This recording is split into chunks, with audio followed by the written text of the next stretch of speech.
Yun mga idol, isang kalaman lang, no? So ano yung kaibahan ng temporary meter base na mabibili natin sa mga electrical supply compare natin sa meter base ni Meralco. So ito ay meter base na nabibili natin sa mga electrical supply, no? Ito ay ginagamit sa mga katulad ng mga paupahan na bahay, no? Or sa mga nagre-rent ng isang unit sa loob ng isang compound, tulad ng mga company na nagre-rent lang. So madalas ito yung in-install nila doon sa isang mga umuupang company sa loob ng compound. Kaibahan nito sa sa meter base ni Meralco. Ang meter base ni Meralco ay ganito, ayan, may tatak siya. So lahat ng mga meter base, pag kayo nag-a-apply, ganito yung makikita nyo na may tatak ni Meralco. Kapag nag-apply naman kayo kay Meralco, ito yung kailangan nyong kukunin, no, kay Meralco para kayo ay makapag-install ng service entrance. So si electrician ay hindi makapag-install ng kabuuhang service entrance hanggat hindi dumadating itong meter base na galing kay Meralco. Yun lang isang idea mga idol. So sa mga nais mag-apply kay Meralco, so PM kayo at gagawa natin ng video kung ano yung mga kailangang requirements bago kayo mabigyan ng supply ni Meralco. So kailangan nyo muna mag-apply, no? Pag-apply nyo, isyuhan kayo ni Meralco ng meter base. Then saka nyo ipapa-install kay electrician yung service entrance.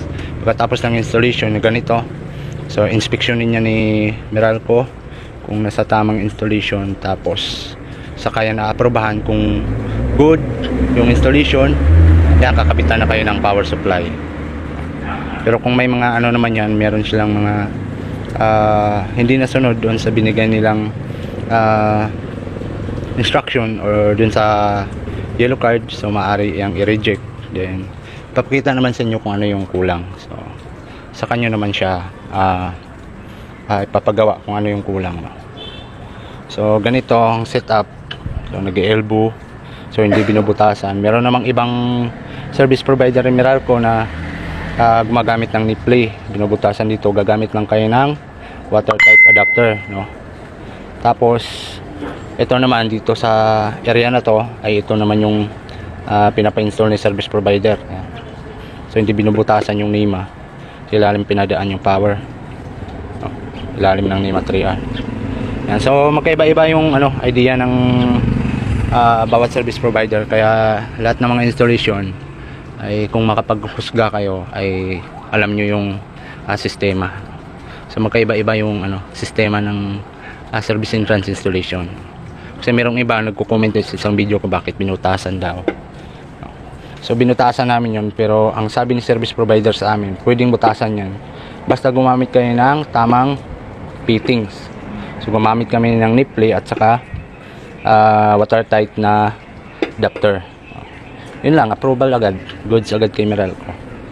Yun lang. So yung iba na hindi pa nakapag-install tulad daw nito, pwede pala waterline daw yan. So noon ako ay kinestyon ko din tong ganitong setup.